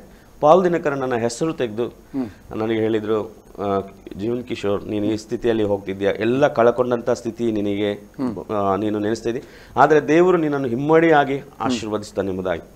ಅದನ್ನು ನಾನು ತೆಗೆದುಕೊಂಡೆ. ಮತ್ತೆ ಆಗಲೇ ನಿರ್ಧರಿಸಿದೆ, ದೇವರೇ ಅಬ್ರಹಾಮ ಮತ್ತು ಲೋಟನ ವಿಷಯದಲ್ಲಿ ಅಬ್ರಹಾಮನು ಮೊದಲು ಯಾವುದನ್ನು ಚೂಸ್ ಮಾಡಲಿಲ್ಲ, ಬಿಟ್ಟುಕೊಟ್ಟ ಲೋಟನಿಗೆ, ನೀನು ಯಾವ್ದು ಚೂಸ್ ಮಾಡ್ತೀಯ ಮಾಡು ಎಂಬುದಾಗಿ. ಅವನು ಒಳ್ಳೆಯದನ್ನು ನಾನು ಎನಿಸಿದ್ದೆ, ದುಬೈ ಒಳ್ಳೆಯದೆಂಬುದಾಗಿ ನಾನು ನೆನೆಸಿದ್ದೆ. ಆದರೆ ದೇವರೇ, ಈಗ ನನ್ನನ್ನು ನಿನಗೆ ಒಪ್ಪಿಸ್ತಾ ಇದ್ದೇನೆ, ನೀನು ಎಲ್ಲಿ ನನ್ನನ್ನು ನೆಲೆಗೊಳಿಸ್ತೀಯ ಅಥವಾ ಎಲ್ಲಿ ನಿಲ್ಲಿಸ್ತೀಯ ಅಲ್ಲಿ ನಿಲ್ಲಿಸೋದಕ್ಕೆ ಬಯಸ್ತೇನೆ. ಯಾಕೆಂದರೆ ನೀನು ಅಲ್ಲಿ ನನ್ನನ್ನು ಆಶೀರ್ವದಿಸಲು ಶಕ್ತನಾಗಿದ್ದೆ ಎಂಬುದಾಗಿ ನಂಬುತ್ತೇನೆ, ಮತ್ತು ನಿನ್ನ ಮಾತಿಗೆ ನಾನು ವಿಧೇಯನಾಗ್ತೇನೆ ಎಂಬುದಾಗಿ ಹೇಳಿ ನಾನು ಊರಿಗೆ ಬಂದೆ. ಊರಿಗೆ ಬರುವಾಗ ಏನಿಲ್ಲ ಬ್ರದರ್, ಝೀರೋ. ಮೊದಲು ವೆಹಿಕಲ್ ಇತ್ತು ಹೋಗುವಾಗ, ಮತ್ತು ಮೊದಲು ನಾವು ಜಾಯಿಂಟ್ ಫ್ಯಾಮಿಲಿ ಆಗಿದ್ದೆವು. ಅದರ ನಂತರ ಹೋಗ್ಲಿಕ್ಕೆ ಒಂದು ವೆಹಿಕಲ್ ಇಲ್ಲ, ಏನಿಲ್ಲ, ತುಂಬ ನಾಚಿಕೆ ಆಗ್ತದೆ ಹೋಗ್ಲಿಕ್ಕೆ. ಮದುವೆ ಆಗಿದೆ, 2 ಮಕ್ಕಳು. ಹೌದು, ಇದು ದುಬೈ ಹೋಗಿ 3 ವರ್ಷದ ನಂತರ ಮಕ್ಕಳಾಗಿದ್ದಾರೆ. ಅದರ ನಂತರ ಹೇಗೆ ಹೋಗೋದು, ಏನು ಮಾಡೋದು ಎಂಬುದಾಗಿ ಏನು ದೋಚದ ಸಮಯದಲ್ಲಿ ಕರ್ತನಲ್ಲಿ ಪ್ರಾರ್ಥಿಸ್ತಾ ಇದ್ದೆ. ಹಾಗೆ ಬರುವಾಗ ಏನಾದರೂ ಒಂದು ಬಿಸ್ನೆಸ್ ಮಾಡಬೇಕಲ್ಲ. ಆ ಟೈಮಲ್ಲಿ ಇದೇ ಕ್ರಿಸ್ಮಸ್ ಟೈಮ್ ಎಲ್ಲ ನಡೀತಾ ಇದೆ. ಏನು ಮಾಡೋದು, ಜೀವನ ನಡೆಸಬೇಕಲ್ಲ, ಏನು ಮಾಡಬೇಕು ಎಂಬುದಾಗಿ ಹೇಳುವಾಗ ಏನಾದರೂ ಕ್ರಿಸ್ಮಸ್ಸಿಗೆ ಲಾಡು ಆ ಥರ ಎಲ್ಲ ಮಾಡ್ತಾರಲ್ಲ, ಕಿಡಿಯೋ ಗುಳಿಯೋ ಅಂಥದ್ದೆಲ್ಲ, ಆ ಥರ ಏನಾದರೂ ಮಾಡಿ ಏನು ಬಿಸ್ನೆಸ್ ತುಂಬ ಹುಡುಕಿದ್ದೀನಿ. ಆದರೆ ಒಂದು ದಿವಸ ನೋಡುವಾಗ ಒಬ್ಬರು 1-2 ಬ್ಯಾಗ್ ತಗೊಂಡು ಹೋಗೋದನ್ನು ಕಂಡೆ. ನೋಡುವಾಗ ಏನಂದರೆ ಈ ಮೊಬೈಲ್ಸ್ ಇದು ಎಲ್ಲ ಸ್ಪೈರ್ಸ್ ಎಲ್ಲ ಆ ಟೈಮಲ್ಲಿ 1100 1600 33 ಅದರ ಡಿಸ್ಪ್ಲೇ ಮತ್ತು ಅದರ ಪ್ಯಾನಲ್ಸ್ ಅದೆಲ್ಲ ಲೈನ್ ಸೆಲ್ ಮಾಡಿದೆ. ಅದನ್ನು ನೋಡಿ ಏನು ಮಾಡ್ತಾರೆ ಎಂಬುದಾಗಿ ನೋಡಿ ಅದನ್ನೊಂದು 3-4 ವರ್ಷ ಅದರ ಬಿಸ್ನೆಸ್ ಮಾಡಿದೆ. ಅದರ ನಂತರ ಒಂದು ದರ್ಬೆ ಅದೇ ಜಾಗದಲ್ಲಿ ಒಂದು ಅಂಗಡಿ, ಯಾರಿಗೆ ಕೊಡ್ತಿರ್ಲಿಲ್ಲ ಅವರು, ಏನೋ ದೇವರ ಕೃಪೆಯಿಂದ ಆ ಅಂಗಡಿ ಸಿಕ್ಕಿತು. ಪುನಃ ಅಲ್ಲಿ ನಾನು ಕೆಲಸ ಪ್ರಾರಂಭಿಸಿದೆ. ಅದರ ನಂತರ ಅದರ ಮೊದಲೇ ಮನೆ ಕಟ್ಟಬೇಕೆಂಬುದಾಗಿ ಒಂದು ಆಸೆ ಬಂತು. ಆ ಟೈಮಲ್ಲಿ ಏನು ಮಾಡೋದು, ಹಣ ಇಲ್ಲ, ಏನು ಮಾಡಲಿಕ್ಕಿಲ್ಲ. ಆದರೆ ಒಂದು ದೇವರಲ್ಲಿ ಪ್ರಾರ್ಥಿಸ್ತಾ ಮುಂದೆ ಬರುತ್ತಾ ಒಂದು ಹೊಸ ಮನೆ ಕಟ್ಟುವುದಕ್ಕೆ ಕರ್ತನು ಕೃಪೆ ಮಾಡಿದನು. ಮತ್ತು ಏನು ಸೇವೆಯನ್ನು ನಾನು ಕಳೆದುಕೊಂಡಿದ್ದೇನೆ ಎಂಬುದಾಗಿ, ಚರ್ಚಲ್ಲೆಲ್ಲ ಆರಾಧನೆ ಮಾಡ್ತಿದ್ದೆವು, ಎಲ್ಲ ಪ್ರಾರ್ಥನೆ ಕೂಟಗಳಿಗೆ ಹೋಗ್ತಿದ್ದೆವು, ಎಲ್ಲ ವಿಷಯಗಳು. ಈಗ ಇದು ಇಲ್ಲದೆ ಇರುವಾಗ ನಮಗೆ ಜೀವಿಸಲಿಕ್ಕೆ ಕಷ್ಟ ಆಗ್ತದೆ ಅಲ್ಲಿ. ಅದು ಪುನಃ ಸಿಕ್ಕಿತು, ದೇವರ ಸೇವೆ ಮಾಡೋದು, ಪ್ರತಿಯೊಂದು ಕಾರ್ಯಗಳಲ್ಲಿ ತೊಡಗಿಸಿಕೊಳ್ಳೋದು. ಈ ರೀತಿಯಾಗಿ ದೇವರು ಪುನಃ ನನ್ನನ್ನು ಏನು ಮಾಡಿದನು, ತಿರುಗಿ ಒಂದು 11 ವರ್ಷಗಳ ಕಾಲದಲ್ಲಿ ನಡೆಸ್ತಾ ಬರ್ತಾ ಇದ್ದಾನೆ. ಆತನ ಕೃಪೆ, ಆತನ ಸಾನ್ನಿಧ್ಯ, ಆತನ ಒದಗಿಸುವಿಕೆಯಲ್ಲಿ ನಾನು ಸಂತೋಷಿಸುತ್ತಾ ಎಲ್ಲ ಸಮಯದಲ್ಲಿ ಆತನನ್ನು ಘನಪಡಿಸುತ್ತಾ ಮುನ್ನಡೆಯುತ್ತಾ ಇದ್ದೇನೆ. ಅದೇ ಸಮಯದಲ್ಲಿ ಬ್ರದರ್, ಒಂದು ಅಮ್ಮನ ವಿಷಯ ನನಗೆ ಹೇಳಲಿಕ್ಕೆ ಈಗ ನೆನಪು ಬಂತು. ಯಾಕೆಂದರೆ ಅನೇಕ ವೀಕ್ಷಕರು ನೋಡುವವರಾಗಿರ್ತಾರೆ. ನಮ್ಮ ಸಾಕ್ಷಿ ಏನಂದರೆ, ಅನೇಕ ಸಾರಿ ನಾವು ಆತ್ಮಿಕ ಜೀವಿತದಲ್ಲಿ ಜೀವಿಸುವುದಾದರೂ ಅನೇಕ ಸಾರಿ ನಮ್ಮ ಆಸೆಗಳು ಅಥವಾ ನಮ್ಮದೇ ಆದ ಆಲೋಚನೆಗಳು ನಮಗೆ ಇಕ್ಕಟ್ಟಿಗೆ ಸಿಲುಕ್ತಾ ಇದ್ದಾವೆ. ಅದರಿಂದ ನಾವು ಹೇಗೆ ಹೊರಗೆ ಬರ್ಬೋದು ಎಂಬುದಾಗಿ ಅನೇಕರು ಏನು ಮಾಡ್ತಿದ್ದಾರೆ, ಪ್ರಯತ್ನಿಸ್ತಾ ಇದ್ದಾರೆ. ಆದರೆ ನಾನು ಹೇಳಲಿಕ್ಕೆ ಇಷ್ಟಪಡ್ತಿದ್ದೇನೆ ಏನು ಎಂಬುದಾಗಿ ಹೇಳಿದರೆ, ದೇವರು ನಮ್ಮ ಜೀವಿತದಲ್ಲಿ ಏನು ಮಾಡಲಿಕ್ಕೆ ಆಸೆ ಪಡ್ತಾನೆ ಅಥವಾ ಆತನ ಉದ್ದೇಶ ಏನು, ಅದಕ್ಕಾಗಿ ನಾವು ಕಾಯಬೇಕು. ನಾವು ಹೇಳಿದೆ, ಅಲ್ಲಿ ನನಗೆ ಒಂದು ಪ್ರವಾದನೆ ಅವರು ಮಾಡಿದರು, ಪಾಲ್ ದಿನಕರನ್. ಆದರೆ ಇಲ್ಲಿ ಬರುವಾಗ ಎಲ್ಲವೂ ನನಗೆ ಅಲ್ಲಿ ಇಟ್ಟತ್ತ ಸ್ಥಿತಿಯಲ್ಲಿ ಇರಲಿಲ್ಲ. ಅದಕ್ಕೆ ತದ್ವಿರುದ್ಧವಾದ ವಿಷಯಗಳು ನನ್ನ ಲೆಕ್ಕದಲ್ಲಿ ಎಲ್ಲಿ ಹೋದರೂ ನನಗೆ ಒಂದೂ ತೋಚದಂಥ ವಿಷಯ. ಆದರೆ ಕರ್ತನಲ್ಲಿ ನಂಬಿಕೆ ಇಟ್ಟು ಭರವಸೆ ಇಟ್ಟು ಮುಂದೆ ಹೋಗುವಾಗ ಈ ಎಲ್ಲ ವಿಷಯಗಳಲ್ಲಿ ಜಯಿಸುವಂತೆ ಕರ್ತನು ನನಗೆ ಕೃಪೆ ಮಾಡಿದನು. ಅಮ್ಮನ ವಿಷಯ ನಾನು ಹೇಳಲಿಕ್ಕೆ ಏನು ಇಷ್ಟಪಡ್ತೇನೆ ಎಂಬುದಾಗಿ ಹೇಳಿದರೆ, ಕೆಲವೊಮ್ಮೆ ತಂದೆ ತಾಯಿಗಳು ನಮ್ಮನ್ನು ಪ್ರೀತಿಸ್ತಾರೆ. ಅಂದರೆ ಆ ಪ್ರೀತಿ ನಮಗೆ ಆ ಟೈಮಲ್ಲಿ ನೆನಪಿಗೆ ಬರುವುದಿಲ್ಲ. ನಮಗೆ ಮದುವೆಯಾಗಿ ನಮಗೆ ಮಕ್ಕಳಾಗುವಾಗ, ನಮಗೆ ಅನುಭವ ಬರುವಾಗ ಅದು ನಮ್ಮ ನೆನಪಿಗೆ ಬರ್ತದೆ. ನಾನು ಕರ್ತನಲ್ಲಿ ಬರುವ ಮುಂಚೆ ನಾವೇನು ಮಾಡ್ತೀವಿ, ನಮಗೆ ಸಿಕ್ಕಿದ ಸಂಬಳ ಬಾರಲ್ಲಿ ಖಾಲಿ ಮಾಡಿ ಮನೆಗೆ ಬರ್ತಿದ್ದೀವಿ. ಅದರ ನಂತರ ನಮಗೆ ಏನಾದರೂ ಖರ್ಚಿಗೆ, ಸಂಡೇ ಖರ್ಚಿಗೆ ಬೇಕು, ಫಿಲ್ಮಿಗೆ ಹೋಗಬೇಕು, ಏನಾದರೂ ಮಾಡಬೇಕು. ಆಗ ಹೋಗಿ ಅಮ್ಮನ ಹತ್ರ ಕೇಳಿ, ನಮ್ಮ ಇವತ್ತು ನನಗೆ ಹಣ ಬೇಕು ಅಂದೆ. ಆಗ ಅವರು ನನ್ನ ಹತ್ರ ಇಲ್ಲ ಎಂಬುದಾಗಿ ಹೇಳುವಾಗ, ನಿಮ್ಮ ಹತ್ರ ಹಣ ಇಲ್ಲ, ನಮ್ಮನ್ನು ಹುಟ್ಟಿಸಿದ್ದಕ್ಕೆ ಯಾಕೆ ಎಂಬುದಾಗಿ ನಾನು ಪ್ರಶ್ನೆ ಅಮ್ಮನ ಹತ್ರ ಕೇಳ್ತಾ ಇದ್ದೆ. ತುಂಬ ಸಾರಿ ನಾನು ಕೇಳಿದ್ದೇನೆ. ಅವರು ಕೂಗ್ತಾ ಇದ್ದರು. ಆಗ ನನಗೆ ಅದು ಅರಿವಾಗ್ತಿರ್ಲಿಲ್ಲ. ನನಗೆ ಮದುವೆಯಾಗಿ ನನಗೊಂದು ಮಕ್ಕಳಾದ ನಂತರ ನನಗೊಂದು ಹೆಣ್ಣು ಮಕ್ಕಳು, ಒಂದು ಗಂಡು ಮಗ ಇದ್ದಾನೆ. ಆ ಮಗಳಿಗೆ 2 ವರ್ಷ ಪ್ರಾಯ ಆಗುವಾಗ ಹರ್ನಿಯಾ ಸಮಸ್ಯೆ ಬಂತು.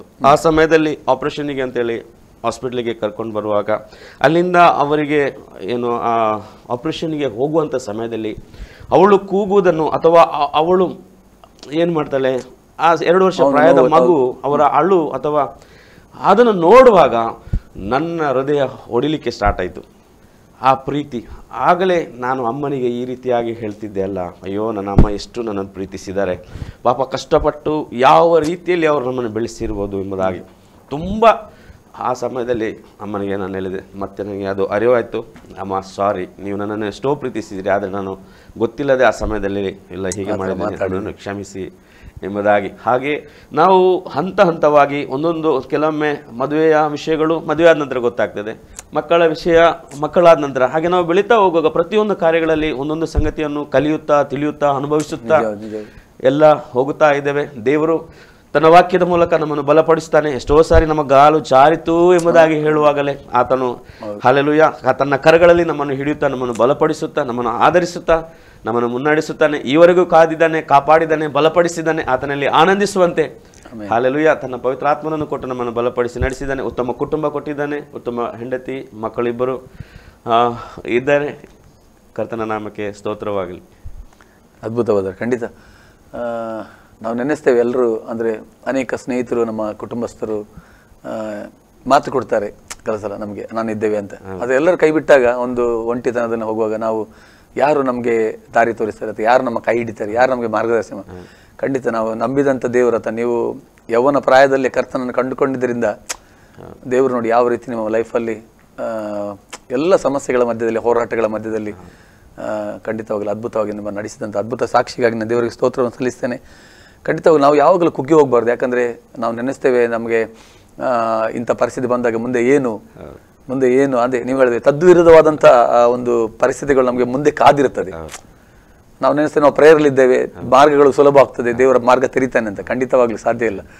ಆದರೆ ದೇವರದ್ದು ಒಂದು ಆಲೋಚನೆ ಬೇರೆ ಇರ್ತದೆ. ಏನೇ ಇರಲಿ, ಒಂದು ಕಾರ್ಯಕ್ರಮದಲ್ಲಿ ಬಂದಿದ್ದೀರಾ, ನಿಮ್ಮ ಅದ್ಭುತವಾದ ಸಾಕ್ಷಿಯನ್ನು ಪುತ್ತೂರಿಂದ ಬಂದು ಪಾಪ ನಮ್ಮ ಮಧ್ಯದಲ್ಲಿ ಒಂದು ಸಮಯ ತೆಕ್ಕೊಂಡು ಈ ಒಂದು ಆಸ್ರೆ ಟಿವಿಯಲ್ಲಿ ಬಂದು ನಿಮ್ಮ ಜೀವಿತದಲ್ಲಿ ಮಾಡಿದಂಥ ಅದ್ಭುತಗಳು, ಅದನ್ನು ಇದು 1 ಗಂಟೆ ನಿಜವಾಗಿ ಸಾಕಾಗೋದಿಲ್ಲ ನಾವು ಶಾರ್ಟ್ ಆ್ಯಂಡ್ ಸ್ವೀಟ್ ಆಗಿನೇ ಮಾಡೋದು. ಆದರೆ ಅದನ್ನು ಅನುಭವಿಸಿ ಹೇಳುವುದಾದರೆ ತುಂಬ ಸಮಯ ನಾವು ಹೇಳ್ಬೋದು. ಅಷ್ಟು ದೇವರು ನಮ್ಮ ಬದುಕಲ್ಲಿ ಅದ್ಭುತಗಳನ್ನು ಖಂಡಿತವಾಗ್ಲಿ ಮಾಡ್ತಾನೆ. ಆತನಿಗೆ ಖಂಡಿತ ನಾವು ಎಷ್ಟು ಸ್ತೋತ್ರಗಳನ್ನು ಅಥವಾ ಪದಗಳಿಲ್ಲ. ಏನೇ ಇರಲಿ, ಈ ಒಂದು ಕಾರ್ಯಕ್ರಮದಲ್ಲಿ ಬಂದಾಗ ನಿಮಗೆ ನಾವು ಎಲ್ಲ ವೀಕ್ಷಕರ ಪರವಾಗಿ ನಿಮಗೆ ವಂದನೆ ಸಲ್ಲಿಸ್ತೇವೆ. ಮುಂದಿನ ಬದುಕಲ್ಲಿ ದೇವರು ನಿಮ್ಮ ಇನ್ನೂ ಹೆಚ್ಚಾಗಿ ನಿಮ್ಮ ಉಪಯೋಗ ಮಾಡಲಿ, ನಿಮ್ಮ ಕುಟುಂಬ ಜೀವಿತ ದೇವರು ಆಶೀರ್ವಾದ ಮಾಡಲಿ, ನಿಮ್ಮ ಮಕ್ಕಳ ಭವಿಷ್ಯ ದೇವರು ಅದ್ಭುತವಾಗಿ ರೂಪಿಸಲಿ, ಮತ್ತು ನಿಮ್ಮ ಸೇವೆಯಲ್ಲಿ ಕೂಡ ನಿಮ್ಮ ಶಕ್ತವಾಗಿ ಉಪಯೋಗ ಮಾಡಲಿ. ನಿಮ್ಮ ಎಲ್ಲ ಬಿಸ್ನೆಸ್ಗಳ ದೇವರು ಅಭಿವೃದ್ಧಿ, ಉನ್ನತಿಯನ್ನು, ವಿಶಾಲತೆಯನ್ನು ಕೊಡಲಿ ನಮ್ಮ ಪ್ರಾರ್ಥನೆ.